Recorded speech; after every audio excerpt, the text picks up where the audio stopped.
Stones can be thrown from all angles, but when you stand firm on the rock, He will protect you.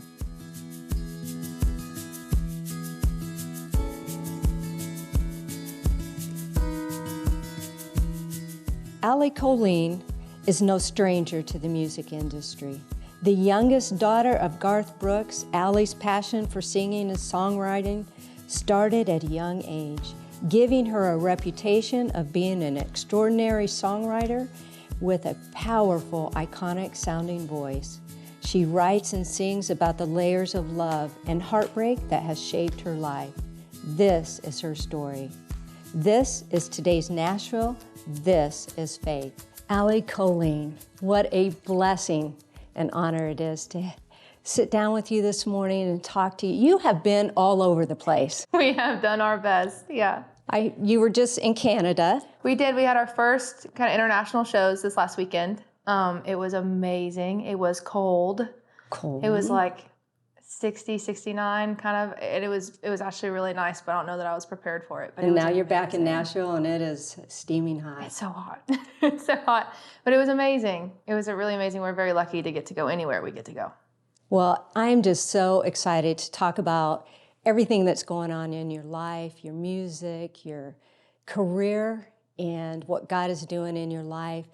But before we really dig in, and I want my viewers and audience to know who you truly are, let's go back a little bit into your history. Mm-hmm.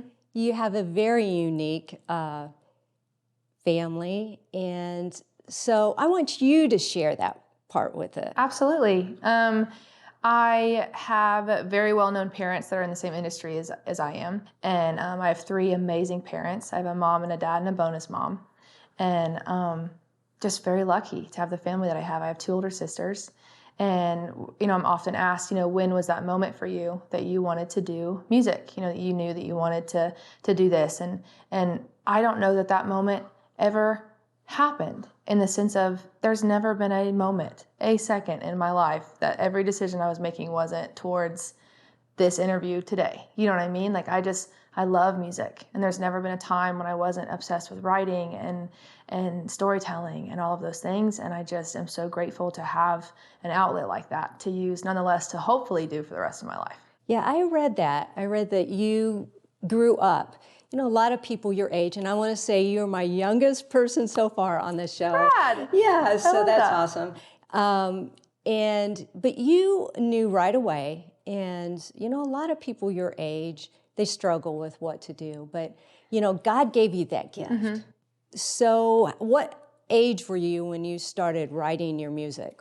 It wasn't long after I was literally just able to read and write, kind of thing. I remember being as young as probably 7 or 8 and writing a lot of fictional stories, as well as a lot of poems, and a lot of things like that. I was a very emotional kid, and an adult, or whatever I am now, young lady, whatever I am.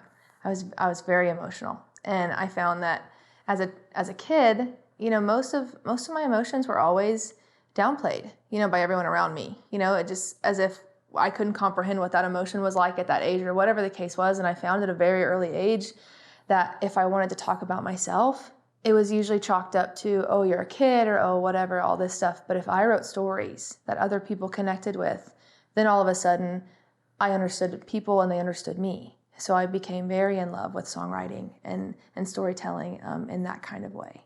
Now, did your family influence you in any way, or because you grew up in a very musical family? I did. My dad and my bonus mom do music. They are, in my opinion, the best at what they do. And I think the biggest influence that had on me as a child was just seeing two people do what they were born to do, But no, my family and I have never sat down and wrote together or sang together or done any of those things. I've showed or shared very few songs in person, with my family. I'll sometimes email my parents songs and be like, do you want to listen? What did they say? They're always just very encouraging. Not a lot of constructive feedback, just a lot of encouragement. And I am very grateful for that. I think sometimes I wish that it was a little more constructive, but then at the same point in time, I'm no short of a critic myself. So I think that God knows that I really just need encouragement most of the time. And you grew up in a very, a Christian family. You went to a Christian school. How has that shaped your music, or has it had any influence? Because I was listening to some of your songs, and it seems like every single song has just, and we're going to get into that in a little bit, but, it has that a little bit of faith in each, and it's country. Absolutely. I think that it's shaped everything about me. It's shaped how I treat people. It's shaped how I allow people to treat me. It's shaped the stories that I choose to give attention to. There's a lot of things in the world to write about, and I think there's a lot of things to write about that are not going to feed the spirit in any kind of way, and I find that that's something that I look for in music as a consumer. I look for something that I can snack on and be full from afterwards, and be validated from. And that's not always good things, but I find that my faith has really encouraged the narratives that we choose to talk about, and what I have decided is important as an artist, and what I want to represent. And a lot of that is seeing households with single parents, and a lot of that is seeing households with divorce, and a lot of that is seeing households with just everyday struggles, whether it's temptation or whether it's just pain or whatever it is. And I just find that it's very validating sometimes to give somebody a 3-minute room to sit in for that, and then you can go and go on about your day, and so I think my faith has really, really encouraged a lot of the storylines that we have been encouraged to talk about. So as a young woman, an artist, and I'm sure you've got a lot of young fans, they're looking up to you. And, we're living in a time where, a lot of people are walking away. And I think your music encourages that, the younger generation and all generations. When I listened to it, I thought, wow, you got an unbelievable voice, message. What would you say to a younger person that's looking up to you right now? I think that there's going to be a lot of people that think that they know things. And I think that they are genuine, and I think that they do believe what they are telling you. But I can tell you that there is an overly audible voice that comes from inside of me that has never encouraged fear, and it has never encouraged, for lack of a better term, dumbing myself down into anything that makes sense to other people. And I would just encourage them to be who they are, as long as that's rooted in love. I think as long as whatever you're doing is rooted in love and good intentions, God will make a way to make it work. You cannot do things wrong if you are being who God made you to be, and that is just you. Failures and all. So that's my thing. Just be you, whatever that is. I just love that. You wrote a song, and you put out a new release called Stones, and I started looking at that, listening to the lyrics about people throwing stones, and we're going to talk about that because I think it's so important. We're going to talk about that when we come back.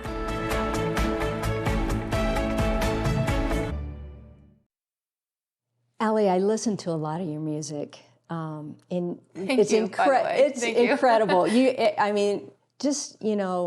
have such a wide, a range of music, but like I said earlier, it all has a little bit of faith in each single one, Vagabond Angels.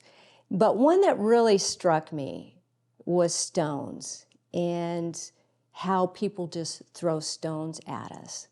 And share a little bit with me what inspired you to write that song. It's funny, this day and age, we want so bad to say that we saw something in a book or we read it one time, but really when people say that, they saw it on Facebook. You know what I mean? Like, that's what we were reading when we saw something. So I don't know if it was a meme or a text post or what, but I was scrolling one day and I just saw this post about, build an empire out of the stones that they've thrown at you. And I just saw this really cool visual of just me, somebody, anyone, someone, just a very powerful person being themselves, and just sitting on all of the bad things that were thrown at them, for evil and to tear them down, and just taking all of those moments and all of those words and all of those memories and just using them to just completely fuel what you were meant to do. And so for me, as we mentioned, I grew up in a very well-known household. My dad is Garth Brooks, and my bonus mom is Trisha Yearwood, and my mom is Sandy, and they are amazing, but to me, they are my mom and my dad and my bonus mom, And I don't ever consider myself to be raised by those artists. I consider myself to be raised by my parents, you know? So we always keep that very separate, but that, I would be lying if I didn't say that that has been the hardest thing to navigate ever. I mean, I remember being in 3rd grade, you know what I mean, and doing very well on my assignments, and all my classmates saying that the grades that I got were because of who my parents were. And I was like, you don't do the homework. What are you talking about? Like, it's very simple. Like, just achieve what you achieve. And just ever since I was a child, everything that I've accomplished has always been chalked up to, this was given to you, right, or this is why you received that. And so to take a song like Stones that just says, hey, like, I look good in black and blue, like, go for it. Like, throw your stuff at me, say whatever you want. It's just gonna go in the arsenal to just continue to just floor this thing forward as Allie. And as I was meant to do this, because I might have been born into the family that I was born into, but you and I both know this, I am fully equipped. Mm-hmm. I have been since day one. Mm-hmm. If I would have been raised by any other parents, I would have been fully equipped, because this is what I was meant to do. I was meant to write songs and to encourage people and to share my stories. And so to do all of that with a song like Stones that just ends on the idea of, I don't care. I do not care. Because again, I know who talks to me inside and who reaffirms me and who has set me on this path. And so Stones is such a rad way to say that, in my opinion. And so that ended up being the title track of our album that we released. I love it. You know, I think about the Stones too, and then I think about the rock, you know, our Lord. Yeah. As you were growing up, did the Stones start slowing down, or do you feel like you still, when did you get to that point where it's like, okay, this is me, this is where I'm going? You ended up going to college. Mm-hmm. I did. I chose Belmont University here in Nashville when I was in like 8th grade. I didn't look anywhere else. I knew that was where I wanted to go. I got a degree in songwriting, whatever that means. It was amazing. Also was very encouraged by the opportunity to grow with other people in music at a university that was centered around God, being a spiritual school. And so that was always very encouraging. I don't know that the Stones ever stopped, you know, or slowed down. I think if anything, they've just picked up over time. In a lot of ways, there's much more of them and it's a small spread. And in some ways, they're just boulders some days, you know, and I think that's what everybody goes through with whatever their circumstance is. You know, I think we all have our label that we fight our whole life, whatever that is, whether it's your body image, whether it's your parents, whether it's your ethnicity, whether it's your job, any of those things, whether it's just weight from the past. You know, we all have those labels that we are just fighting our whole lives.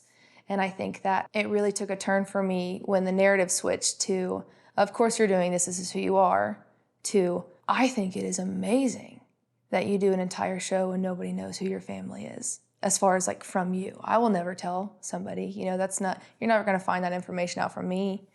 And so I think just as much as the boulders have gotten bigger, the support has gotten immense and huge and very encouraging. And never once have I heard someone say, oh, how lame, she's doing it on her own.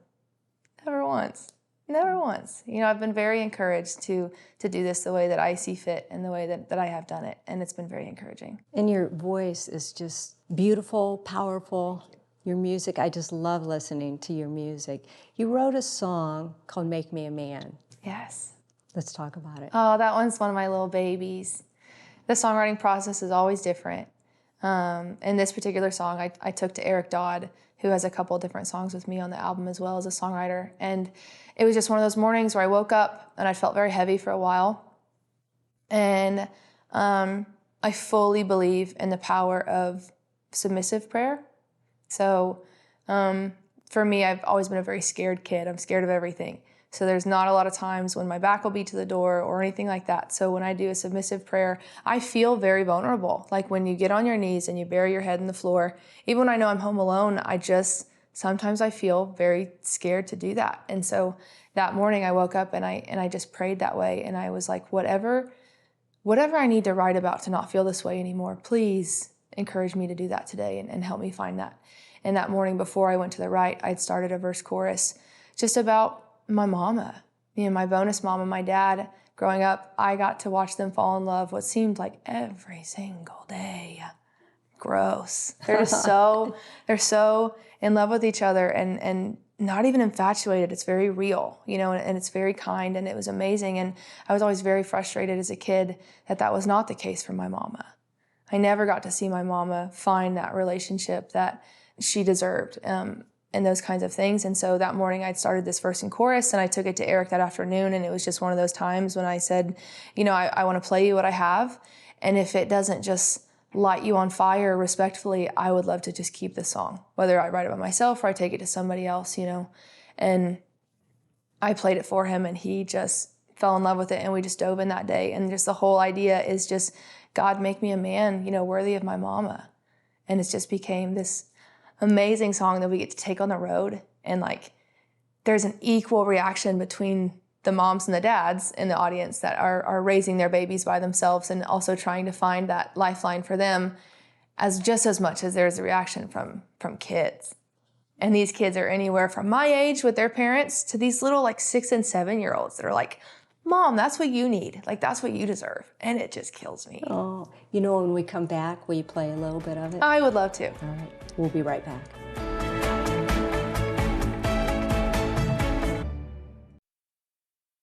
Allie, we were talking about Stones earlier, and you're going to play a little bit.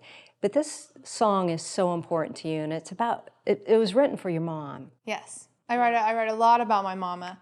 I would write a lot about my dad, but I tend to keep those ones private because it doesn't seem to be the same thing. I don't seem to get the luxury to really sing about my parents too much when it comes to my dad and everything. But my mama, it's been a Christmas wish of mine since I was a little kid that my mom would have just 10 out of 10 hottest man in the world in her stocking when she woke up on Christmas morning, because that's what she deserved. And it was a big struggle for me as a kid.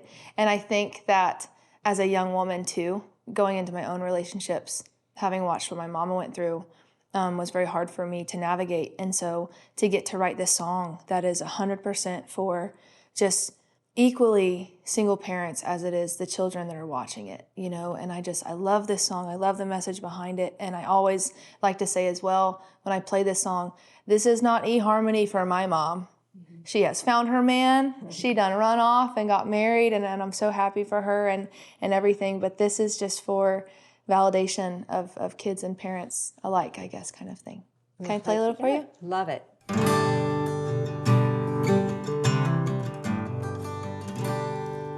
Make me a man with strong, gentle hands. It's not afraid to get him a little dirty. Make him tall, just tall enough. When times are crazy, make sure he shows up.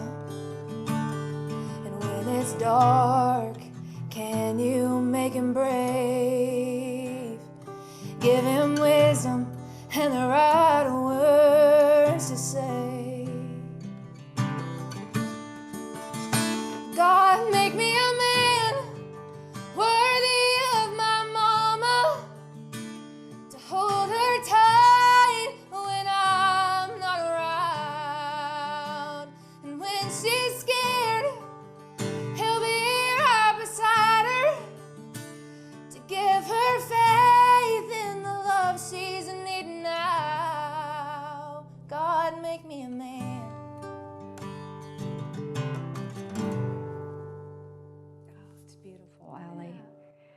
Your music really speaks to the heart of people. The kids and the going through divorces and life and struggles and light and darkness. And it's all really tough to navigate, and I think that I have been very encouraged by other songwriters and other singers to write the songs that I write. Raylan has this beautiful song called Love Triangle, and it's just about a little kid stuck in a love triangle, which is what all of us kids are who have parents that are navigating that kind of thing. And I think that those conversations for a while were not very cool to sing about, or we're not very encouraged to sing about. And country music being the genre of storytelling, I think there's a lot more that we could be talking about. And I think that is a very big passion of mine is those conversations that are a little tougher to have. And I think that that is a very big encouragement of me and my faith to have, is to have those hard conversations with people and to encourage them, and to just encourage that, like, nothing has to be pretty. You know, there's always that idea and that concept when it comes to faith and the church of, you don't have to clean yourself before you come to church and church will make you clean. And I've always loved that thought. I've always loved that idea. But just personally, in how I have experienced my faith and how I experienced the Lord, I don't think that there's anything to clean.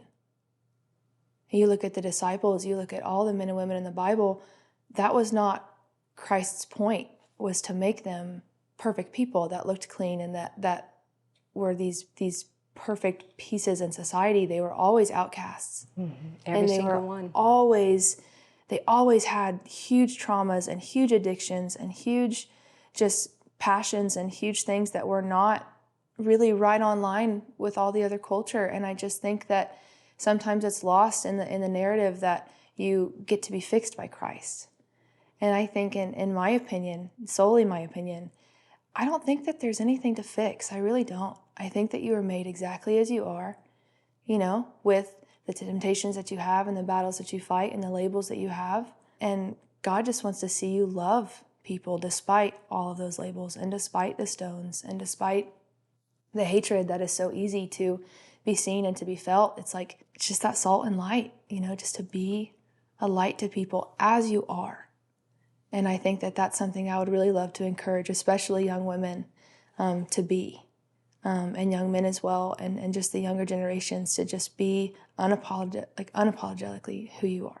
You know, I think it's important. You've got a message for the younger generation, I think, too, you know, that are going through situations like you used to go, because sometimes they struggle with it and they start the blame game. You know, this is the reason why I'm this way. And you're showing them that it's okay. You can write a song for your mom and give her, you know, that hope. And even as a young woman, we all want that in our lives. And you know, Jesus gives us that. You were talking about that earlier. He wants us to be who we are. Absolutely. To come to Him and lay down our burdens and struggles with Him. And you've been through quite a few. I have, and I'm grateful for each and every one of them. You know, I think that as Scripture says, you know, faith is forged in the fire. I mean, the strongest metals are forged from the largest elements, you know what I mean? And just what an honor is it to walk through this world and to frighten the enemy. You know, what an honor is that?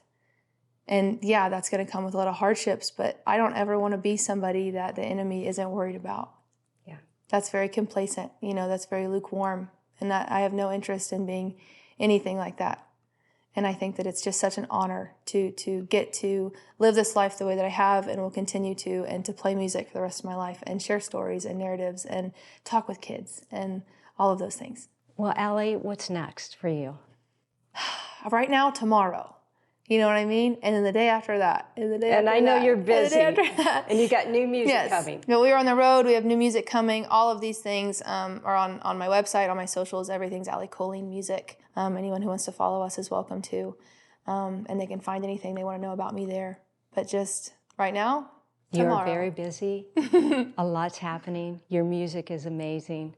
And what a blessing it is to have you. Thank you. On today's Nashville, this is Faith. Thank you very much.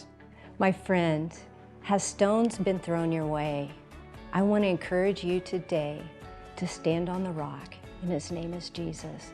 Give it all to Him, because He's there waiting for you. This is today's Nashville. This is Faith.